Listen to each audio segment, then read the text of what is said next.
ஓம் மகாலட்சுமி தேவியே போற்றி போற்றி. ஓம் அதிர்ஷ்டலட்சுமி தாவியே போற்றி போற்றி.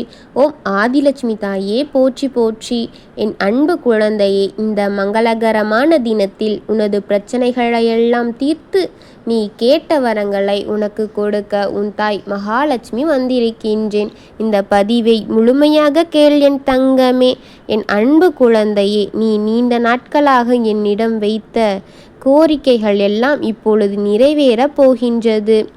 நீ என்னிடம் என் ஆலயத்திற்கு வந்து கண்ணீர் விட்டு மனதில் இருப்பதை எல்லாம் வெளிப்படையாக சொல்லி இதை எப்படியாவது நடத்தி கொடுங்கள், அப்படியென்று என்னிடம் கண்ணீர் மல்க என்னிடம் வேண்டினாய் அல்லவா? நான் எப்படி உன் வேண்டுதலை நிறைவேற்றாமல் இருப்பேன்? உன்னுடைய வேண்டுதலுக்கான பலன் நீ தாராளமாக அனுபவிக்கப் போகின்றாய். உனது தவத்திற்கான பலன்தான் இது. எனக்கென செய்த விரதங்களும் எனக்கென செய்த வழிபாடுகளும் ஒருபொழுதும் வீணாகாது. நீ எதை விதைத்தாயோ அதைத்தான் அறுவடை செய்வாய். நீ பல நன்மைகளை செய்தால் உனக்கு வருவதும் நன்மையாக இருக்கும். அதுபோல நீ தீமைகளை விதைத்தால் உனக்கு வருவதும் நிச்சயமாக தீமையாகத்தான் இருக்கும். எனது பிள்ளையே, நீ யாருக்கும் எந்த தீமைகளும் செய்யவில்லை, யாருக்கும் எந்த துரோகங்களும் செய்யவில்லை. யாரையும் ஏமாற்ற வேண்டும் என்ற எண்ணத்தில் யாருடனும் நீ பழகவில்லை. ஆனால் உனக்கு மட்டும் ஏன் கஷ்டத்துக்கு மேல் கஷ்டங்கள், பிரச்சனைகளுக்கு மேல் பிரச்சனைகள் உன்னை சூழ்ந்து கொண்டிருக்கின்றது என்று நீ கவலை கொள்ள வேண்டாம்.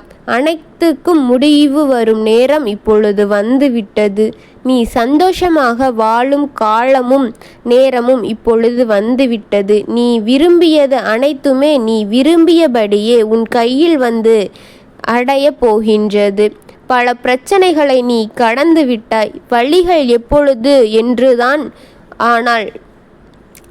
எப்பொழுதும் ஒன்றுதான், ஆனால் அதை நீ எதிர்கொள்ளும் விதம்தான் வேறுபடுகின்றது.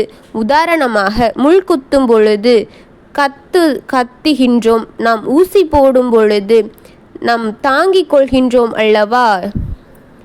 இரண்டுமே வழிதான், ஆனால் வழி என்றுமே ஒன்றுதான். ஆனால் அதை நாம் ஏற்றுக்கொள்ளவிட்டால்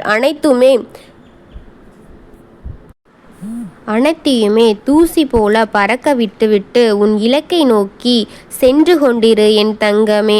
உன்னுடைய இலக்கை தடைகளாக இருக்கும் மனிதர்களை முதலில் தூரப்படுத்திவிடு. அனைவரையும் கண்மூடித்தனமாக நம்பாதே. யார் எப்படிப்பட்டவர்கள் என்பதை முழுமையாக புரிந்து கொள். உனக்கு நன்மை செய்தவர்களை மட்டும் புரிந்துகொள். தொடக்கத்தில் புரியாவிட்டாலும் பழக்கத்தில் தெரிந்து கொள்ளலாம் யார் எப்படிப்பட்டவர்கள் என்று.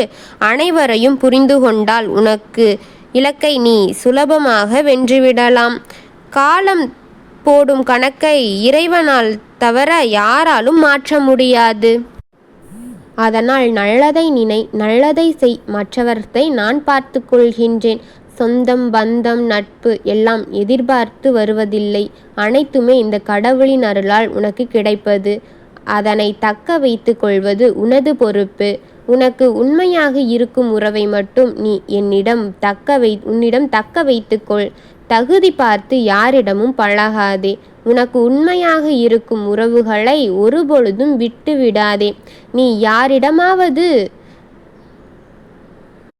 அவர்கள் உன்னை ஒதுக்குகிறார்கள் என்று அறிந்து கொண்டால் நீயே ஒதுங்கி பழகிக்கொள்.